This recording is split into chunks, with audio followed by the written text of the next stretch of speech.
You're listening to the Nightlight Radio Network. This is Dr. Zohara Hieronimus, co-host of 21st Century Radio. We are happy to present this rebroadcast of our show on Nightlight. Enjoy. Dr. Amit Goswami has made quantum physics understandable over the past few decades, showing a reader of his books, or listener to his talks, or viewers of What the Bleep Do You Know, that consciousness is part of the equation when talking about the interface between what is seen and unseen. So, too, in his most recent Hampton Roads 2008 release, God is Not Dead, What Quantum Physics Tells Us About Our Origins and How We Should Live, is making clear from the start that his gift is being able to see how we combine our search for meaning, ethics, sustainability, all that which is good about humanity, and our spiritual search for purpose. Yet there's another element so many moderners are quick to divorce, sometimes from their hearts and minds, and that's the role of God. Goswami, like many of us, including myself, find in God an essentially orderly emanator. Quantum activism brings us to the challenge that an age of enlightenment is always called to do: integrate, synthesize, and renew how we see ourselves in the universe as well as our relationship to God. This means leaving a materialist worldview and adopting the one our modern laboratories, like our mystics of every age, tell us exists. God and we are one. We are spiritual beings having a material experience, but ultimately we are spiritual beings with the ability to elevate matter, and our consciousness and heart is the interface where God and man and all life interact. As Goswami posits in his book, the ground of being is not matter, it is consciousness. Now is the time, he points out, to wake up to our non-locality. I add our subtle bodies and the eternal soul wisdom we are called to use.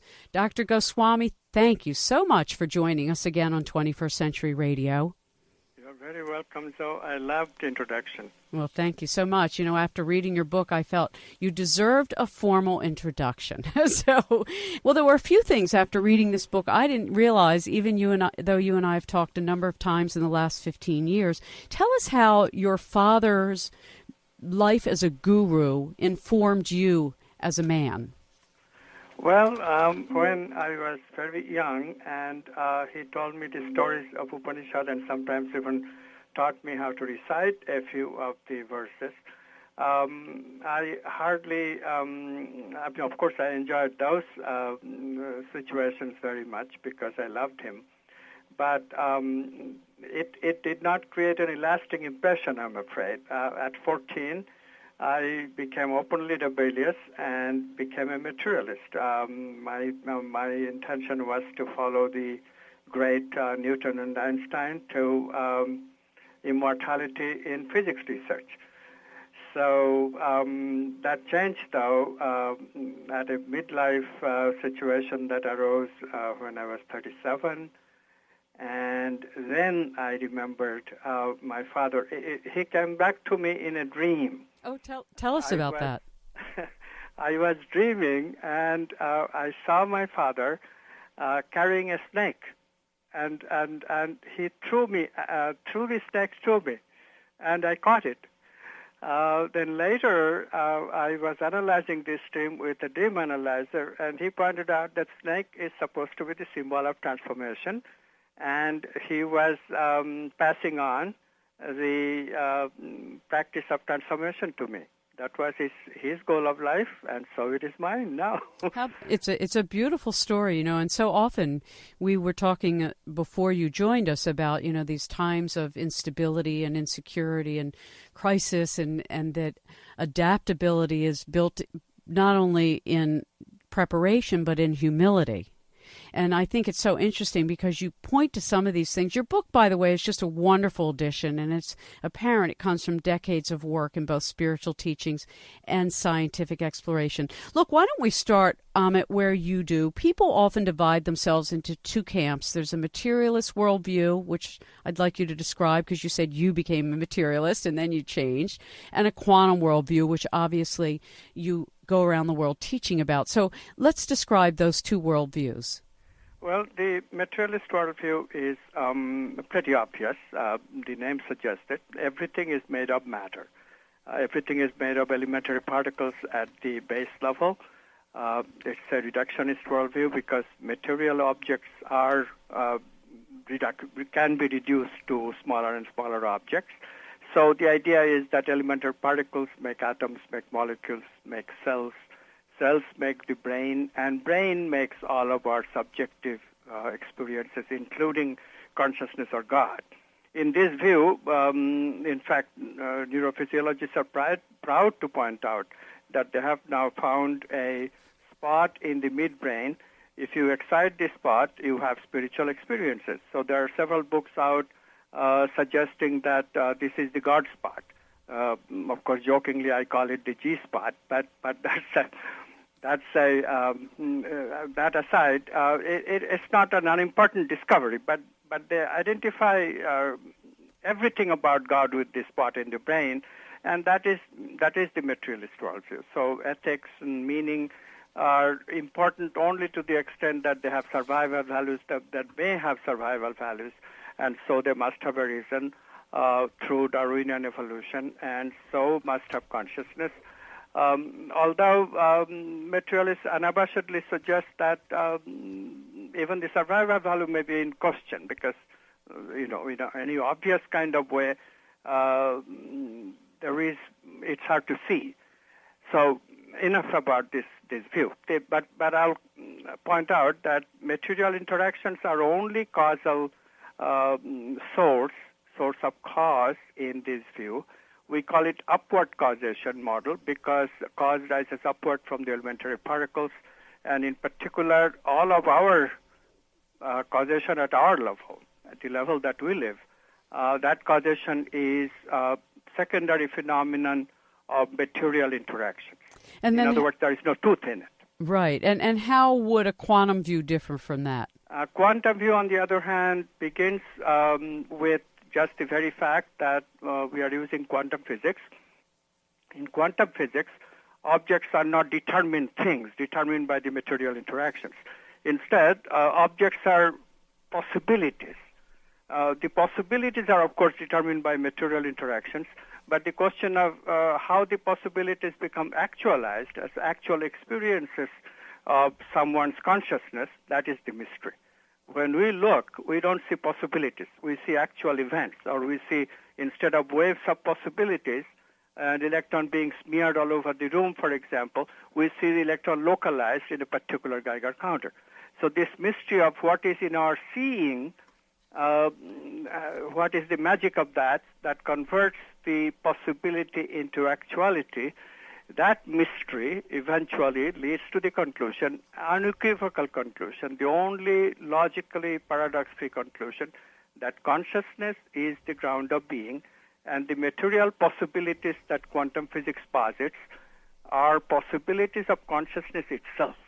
Therefore, consciousness can choose among these possibilities, making into an actual event of experience, and this conscious choice now is a causal event and a source of causality, and this is the causality that I call downward causation, because the causation is applied not from our individual, local, individualized choice of individualized state of consciousness that we call the ego. Instead, it is from a higher state of consciousness, a state in which you mentioned non-locality, in which a non-local connection, signal-free connection, is found that encompasses all sentient beings. We've spent a lot of time over the last 20 years interviewing many people in the new paradigm movement of consciousness. And when we look at the fields of remote viewing or telepathy or lucid dreaming, one can demonstrate that this phenomena is so, that consciousness links us. I mean, recently during an interview, Russell Targ joined us, and he proceeded to tell us about a time when people came to him and he had forgotten to bring an object that he would have his audience view. And so he's sitting here telling the story, and I'm viewing the object that isn't there, that he told them wasn't there, but he held in his mind at an event that happened 2 years ago or whatever it was. And I got the drawing. I didn't name it properly, but I drew it properly. Yeah. And so that's a demonstration of non-locality. Now, one of the things you mentioned in your book, and I want to bring it up because I think people are really struggling sometimes with, I had mentioned that a diminishment in life, a change, a loss of a job, illness, etc., whatever happens is for an eventual elevation. And you mentioned that all the things going on in the world right now, whether it's terrorism, global warming, healthcare costs, are symptoms of the same movement in a shift of consciousness that is called for. Explain for us why and what this is relative to your work in quantum physics and the fact that consciousness is the field we all are in. Yes, this is a very important question. So I think that one has to recognize two things here. One is, first of all, that we make mistakes. We have aberrant behavior, and that, of course, is what happened when we adopted materialistic worldview for the last 50 years or so, without really bothering to verify all of its tenets. So we were too optimistic by the premature declaration of success in such events as the progress in particle physics, progress in molecular biology, progress in computer science, undeniable progress, but we got carried away. So the society started following the dictum of materialist science, gave up values, and, witnessed the situation. You mentioned them already, terrorism. Economic meltdown is another grave situation, probably graver than anything that we have seen so far. And that is the kind of thing that you get when we give up on spiritual values because of a wrong metaphysics. But having said that, one has to remember that this too is within consciousness. And therefore, one has to see the hand of consciousness or evolution of consciousness in even this. And when one does that, the good thing about it is that we recognize that unless a crisis arises, human beings at this stage of our evolution are not able to bring real change. Now we want real change because we know that without real change, we have not a chance of recovering from these phenomena which materialism just cannot solve. We have to change our materialist ways our economy runs. We have to change our materialist ways that we are destroying the ecosystem. And, of course, we have to understand the basis of terrorism, why that is, and what is the best way of dealing with it. Well, when we look at, and so what we require is a very healthy creative process, which you point out is essential to a healthy human. And for some, it's how they dress, for others, how they cook. But for us as a whole global community now, it's how we are in the world and what our purpose is. I've often said, if businesses understood that service is the reason they're in business, not just to make money, we would see a different kind of economy. How does non-locality help us as individuals, though, enhance our relationship with the Creator? Because if you have a perspective that might be different, how has God, for instance, played a major role in human development, and how does this quantum view of God differ from perhaps some of the traditional religious teachings that perhaps we bump up against? Well, the traditional religious teachings are fine, except that they are too subtle and expressed in too obscure a language for common people to understand. For example, take the case of non-locality. It's not that the ancient great teachers such as Jesus or Buddha did not understand it. They did, but they expressed this in the language that consciousness is transcendent. God is transcendent. What does transcendence mean? I mean, and that's a word that calls for a very, very subtle intelligence, but ordinary teachers should more or less make the point that God is outside of space-time. But that immediately leaves God a dual agent outside of us. And this dualistic picture of God, God is somebody in the outer space sitting on a throne, that's where this picture comes from, a misunderstanding of the word transcendent. With quantum non-locality, it is clear. Not only it is something that we can express as outside of space and time, but we make it very clear that it is signal-less communication by virtue of the fact that God is everything. There is no separateness between God and a human being. Now, that is a very difficult but also extremely rewarding concept to understand. If you appreciate that God is not separate from you, God is not separate from us, not only our worldview changes, we become empowered. Because if we realize that we have God potential, every one of us, and we can realize this God potential with spiritual work, who in their right mind would not engage in what we call spiritual work and usually reject it from our mode of activity in regular life? And of course, all the teachings will tell you, what do you take when you cross over out of your body? You take your good works, your word, your thought, and your deed. You don't take your house, you don't take your car, you don't take your nice clothes. And that is not enough motivation for today's people, because you have become so convinced that you don't survive after you pass away. And it's so interesting because that's really a minority point of view. I mean, the majority of the billions of people on this planet actually believe in reincarnation, but those with the most power in Western world technology perhaps don't. Yeah, but so I must also be, unfortunately have to admit that, yes, people do believe in reincarnation, billions of people, you are quite right, 2/3 of all the 6 billion, I think. But even so, their beliefs in God, reincarnation, and stuff like this is a bit of wishy-washy. Because the thing is that this dualistic thinking exists, even though if you can believe in reincarnation, but as a dual soul and all that stuff. And what does is that it takes away the sense of responsibility. Mm-hmm. If, on the other hand, if we could understand that what we pass on to the next incarnation is not our melodrama, but what we learn from this incarnation, then we would be careful about learning something good. Exactly. Well, look, we're going to take a little break, Amit, and then we'll be back. If you're just joining us, I'm so glad you have. Dr. Amit Goswami, Goswami, is our guest. We'll be back after these messages. Hello, I'm Bill Sweet of Spindrift Research. Our website is spindriftresearch.org. You are listening to 21st Century Radio with Zohara Hieronimus, and we're looking forward to having more of you open-minded people listen in. Welcome back to 21st Century Radio. Our guest is Dr. Amit Goswami.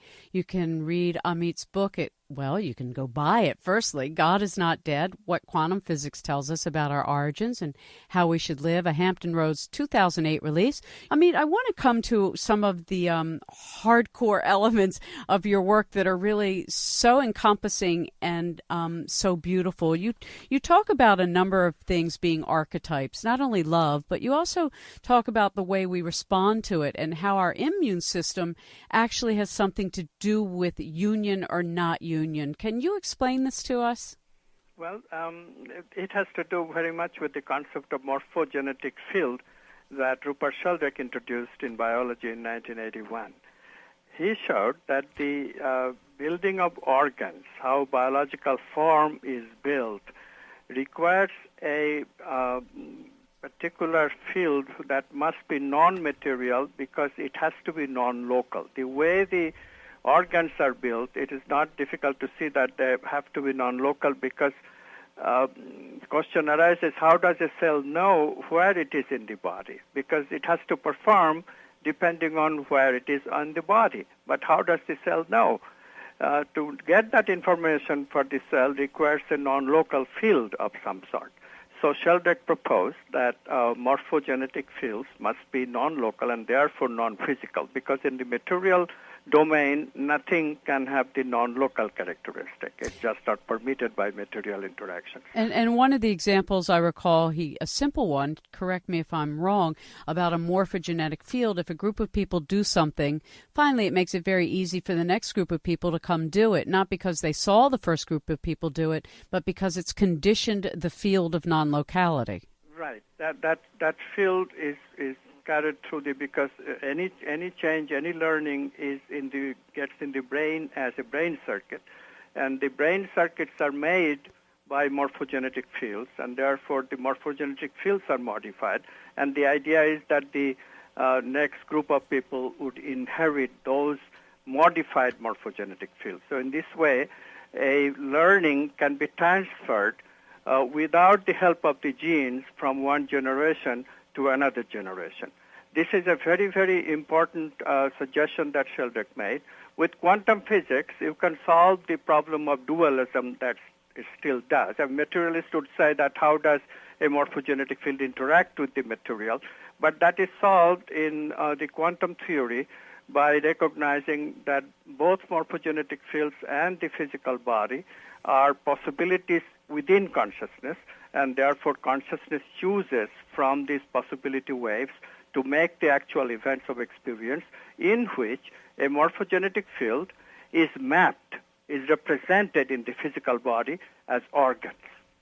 Okay? It's amazing. I mean, Rudolf Steiner often talked about building organs from one lifetime to another, and, you know, people would look at it as some sort of weird science, but I think your work and others in quantum physics are beginning to help us, I guess, as you point out, better appreciate this very refined esoteric language into something more explicit. I mean, I think this notion, Amit, that you talk about of evidence of a downward causation and evidence of upward causation is very much in keeping with what I study in Kabbalah, that if you pray, as an example, to the Creator for something, for one thing, you create a vessel. And once you do something or praise God, then it creates an opportunity for that manifestation. So for somebody in the listening audience who's going, I don't understand what you two are talking about, can you give us an example of how prayer is a non-local event when one gets what one has prayed about? Well, how does prayer work?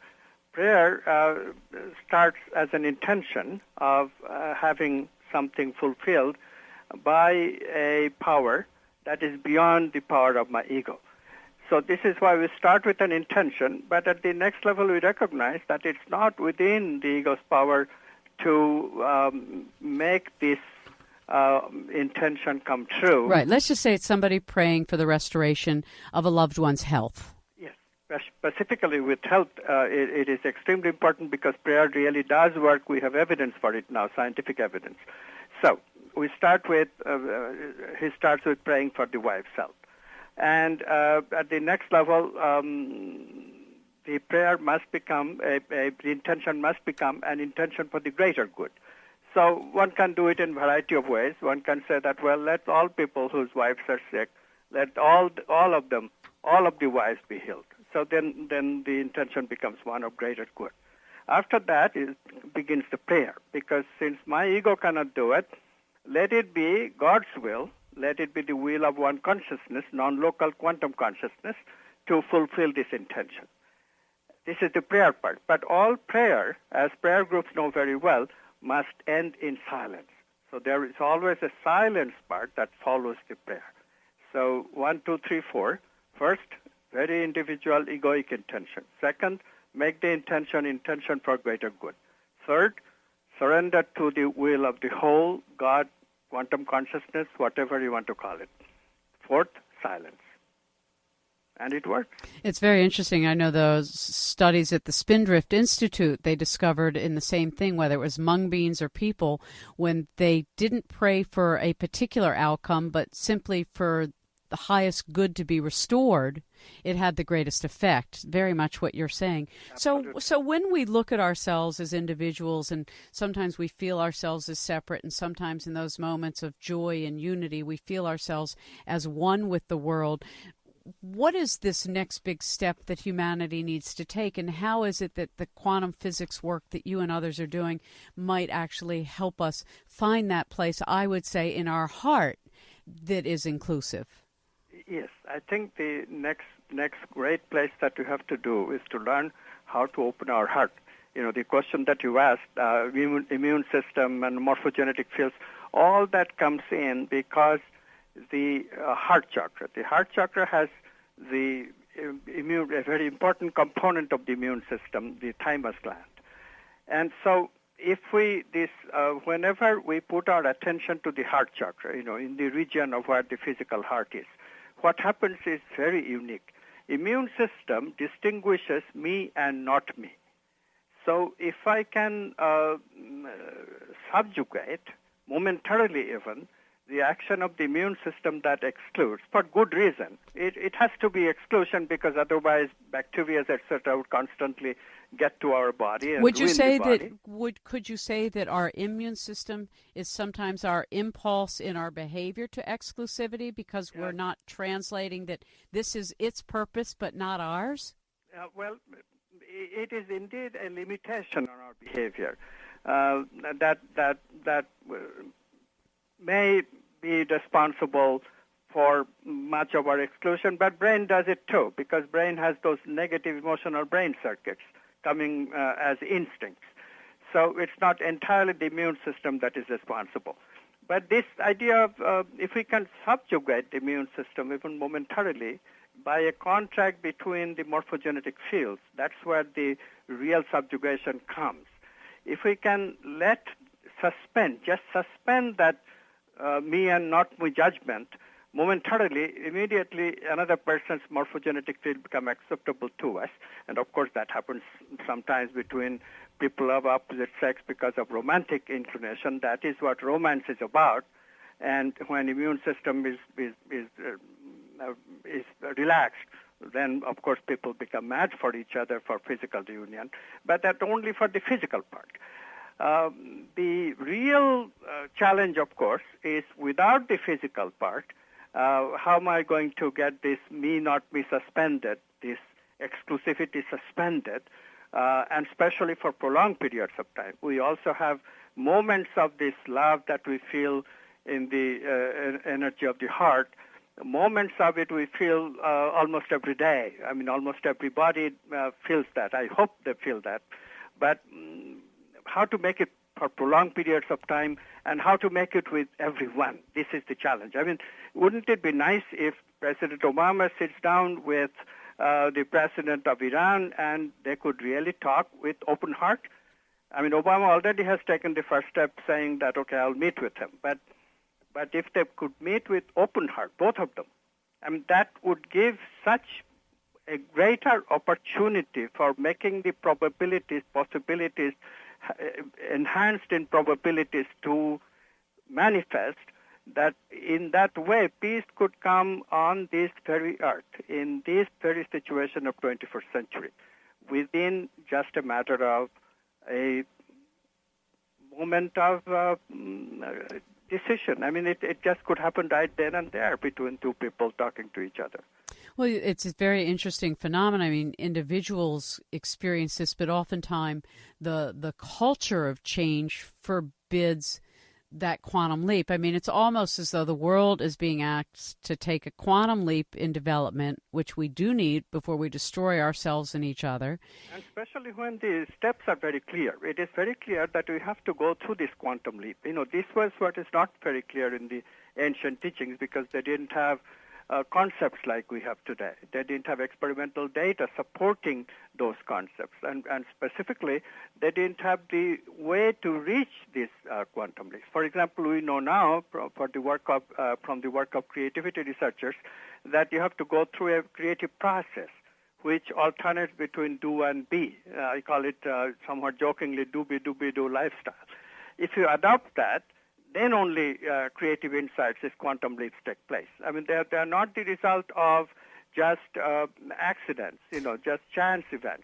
They are the result of a protracted creative process that takes some time, takes a lot of intention, takes a lot of hard work, but takes a lot of relaxation also. Well, it's interesting. In my studies in Kabbalah, I found that the 7 spheres or sephirot of the Tree of Life, that the first one shows us that the seed of life is love, meaning, so if you're going to create something, the very first thing is love. And then you have to discern what do you keep and what don't you keep. And then there's a very orderly progression. So the book, for those who are interested in physics, I really encourage you to read this. For those who have a love of God, I really encourage you to read this. And for those that don't, I encourage you to read it. But rather than spending too much time in the physics of things, Amit, that's why I'm sort of drawing you into the more applied. How does all of this change? You, for instance, in your epilogue, you have approaching God and spirituality through science. It's an appeal to young scientists.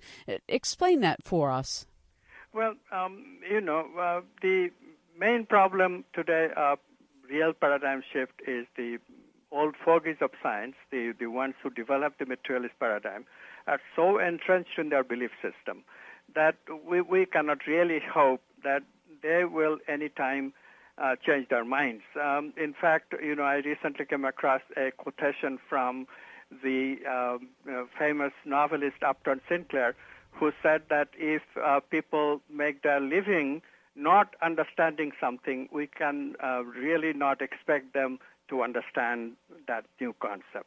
So, these people have makes their living by becoming atheists, not understanding God, and we cannot really expect to change their minds and all of a sudden understand God, understand what we are trying to say, what quantum physics is trying to tell them. Our hope is the young people. They have opener minds, and they do have instinct that the present science is not doing everything right. Notice these problems that we already mentioned, and therefore they really are anxious to solve the problems of 21st century, and they are anxious to find new systems of thinking that work. And here is then enormous opportunity that quantum physics is giving us. Schrödinger equation, the quantum mathematical equation that Heisenberg and Schrödinger discovered in 1925-26, that really is an equation that points to the existence of God. There is no question about it. Its proper interpretation requires the philosophical assumption that consciousness is the ground of all being. So if young people could understand this, and anybody reading any of my books can go through the process and have a quantum leap, it is almost guaranteed. Anybody with real pure intention goes through the argument solidly and not compromise until they make the breakthrough, there will be a quantum leap of understanding that consciousness is the ground of all being. I've told the story that when I interviewed Joe Allen, one of the Apollo 7 astronauts who was responsible, I believe that was his name, I've interviewed so many people in my life, I asked him, well, did the astronauts ever talk about consciousness being the fuel for moving the planet? Meaning, was there ever discussion about that our consciousness at some point would be able to steer the Earth? And I was really surprised when he said to me, yes, they do talk about things like that. So there really are people, and I think Edgar Mitchell and others who come out of the NASA program have done so much for our understanding. Yes, they have, because Edgar Mitchell, for example, had a tremendously beautiful non-local experience. Non-locality of consciousness is not just words to him. He had the realization. He just recognized the non-locality when he was looking at the Earth from outer space. Right. No, well, sometimes it takes getting out of our own lives to have the experience. Went out of the box, didn't yes. he? So, but anybody can go out of the box that our mind creates. And so this is why my appeal to young people. And I also, if you have noticed, they make the same appeal to all young people who are into Christianity. I mean, Christianity is a great religion. It has some failures, but the failures are entirely of the administrative nature. The way Christianity has been popularized, it is fundamentally a devotional religion, and the powers that be never allowed the Jnana, wisdom tradition, to come alive in Christianity. Although there are very wise people, Meister Eckhart, Teresa of Avila, for example, but their work is not emphasized. What is emphasized is this popularized devotional ritualistic religion, which is good, still good in some ways, but people have outgrown it also in some ways. People live in much more sophisticated era, which requires knowledge, such as science. And the Western philosophical tradition, of course, failed to reach conclusions of transcendence because they didn't practice. Quantum physics is now the culmination of all that Western philosophy, and in the final reckoning, the West has gotten it. I mean, we really now have, with quantum physics, a philosophy of wisdom within the Western tradition. And this should be welcomed by the Christian Church and should be compulsory reading for every young person in the Christian church. Well, look, when we come back, we can pick up there, and we have to take a little break. I also want to be sure to talk about dreams, because dream life is an important aspect of non-locality, and it's where most people experience it. They just might not call it that. Our guest is Dr. Amit Goswami. This is 21st Century Radio, and I'm Dr. Zohara Hieronimus. We'll be back after this. Hi, this is Robert Sachs. I'm the author of Tibetan Ayurveda and the book Rebirth into Pure Land. You're now listening to 21st Century Radio with Dr. Zohara Hieronimus. She's a wonderful interviewer, and you're going to really enjoy whatever you're going to be hearing with her. If you want to find out more about me, you can go to my website, www.robertsachs.net or diamondwayayurveda.com. Welcome back to 21st Century Radio. Dr. Goswami, in Hebrew we say Amit. Do you say Amit or Amit? Well, I suppose because in Bengali, which is my mother language, there is no accent. So it is something that is very difficult for me even to pronounce today, because I live in an accented language world. So either one goes fine. I respond to both. Okay. Well, I thought maybe I was going to learn. What would you prefer? After all these years, it finally dawned on me that I go between Amit and Amit. But I want to come back to some of the beautiful things you've written. I mean, it's not a subject that you can really just do in these sound bites, which talk radio is predisposed to. But I'd like you to talk a little bit about the new classification of dreams, because even in that, which is an extraordinarily refined presentation you've made, it shows people, I think, that we're talking about something that's very real and they can test it out in their own life. Yes, I'm very, very pleased with where the dream research went, which was mainly done with a very talented young psychologist named Laura Simpkinson. This work originally was just motivated to do a research for her master's thesis, and we were going to study the dreams in a dream group at the Institute of Noetic Sciences, at that time in Sausalito, now in Petaluma, California. But really what it amounted to, when we understood properly, because in psychology of Jung, dreams are already understood as something that tells us about our meaning life. And that is because dreams are internal.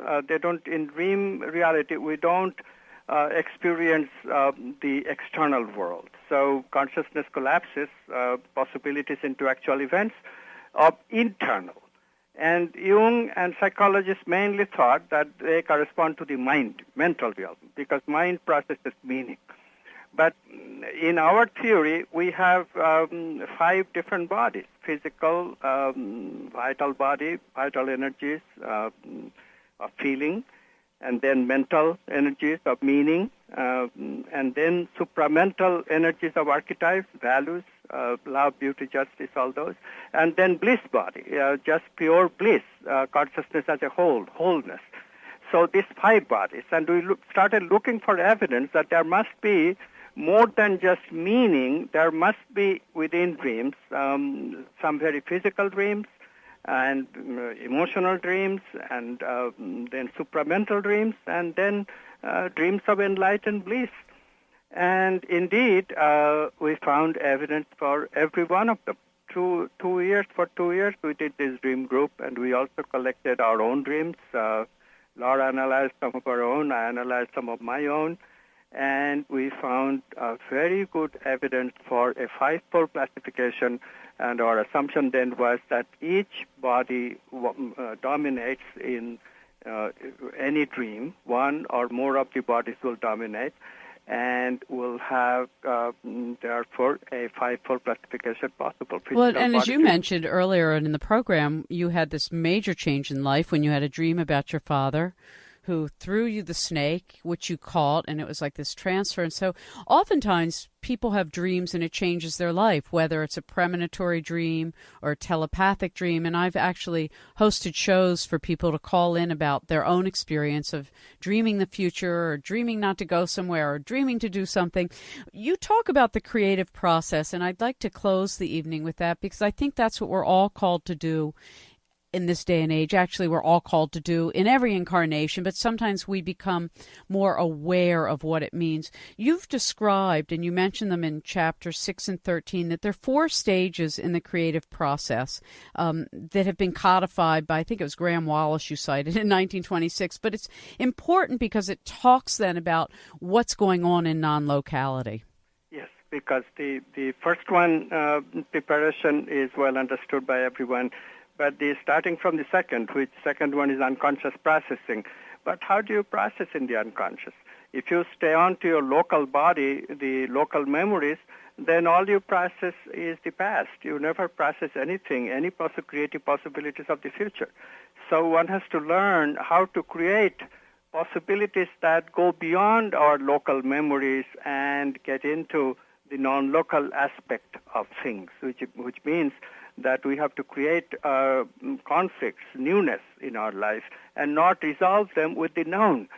And that's really important. Don't go too far beyond that, because that was one of the things I had suggested last hour was, when things are uncertain, you have to have humility. There has to be preparation, but you have to become comfortable with not knowing. And our culture isn't like that. I joke we're going to have drive-through brain surgery pretty soon. How can you talk to people who aren't comfortable with not knowing, that not knowing is a part of incubation? Like when a woman is carrying a child in her womb, she doesn't know what the child's going to look like. She doesn't know, and she has to be comfortable with it. And this comfort with not knowing, comfort with anxiety that comes from unresolved conflicts is the key to creativity. People who can do it, learn to do it, learn to hold the anxiety, they become creative. Others, unfortunately, are not taking advantage of the fact that anybody can learn this. It's just a matter of relaxing. This is where meditation really can help. I suggest this meditation giving relaxation response to anyone who wants to be creative. Mm-hmm. And then the quantum leaps come. You said then you get insight, and then ultimately you manifest something. And you manifest something. It's quite simple, and it's quite dependable. Anybody who follows through this with the ideas that are expressed in most of my books has at least one chapter on creativity. I cannot write a book without writing something about creativity, because it's so important part of how to recognize and realize God's downward causation in our own life, and thereby transform ourselves from unhappiness to happiness. Absolutely. And I think when we look around the world and people understanding, it's almost, I joke that our technologies are showing us talents that we have that are non-technological, meaning, fax machine, they're trying to do teleportation. Well, ESP shows us, and this non-local ability, non-local consciousness of remote viewing is already showing us what the Internet has instrumented physically. Yes, and we can go further with the Internet. I mean, Internet is not to be downgraded. It's great. The local connection now should be used as a trigger to give us further non-local connection with people, because then we not only can transact, but we can also transform. Transaction is good, but transformation is even greater, because life becomes full with satisfaction, love, and wholeness. What more can one want? Well, absolutely true, which is why I'm so glad part of your work has been to focus not only the explanation of what physics is showing us about this power of consciousness, but even in addition to it, the significance of the heart. So in closing, how does the heart inform the mind?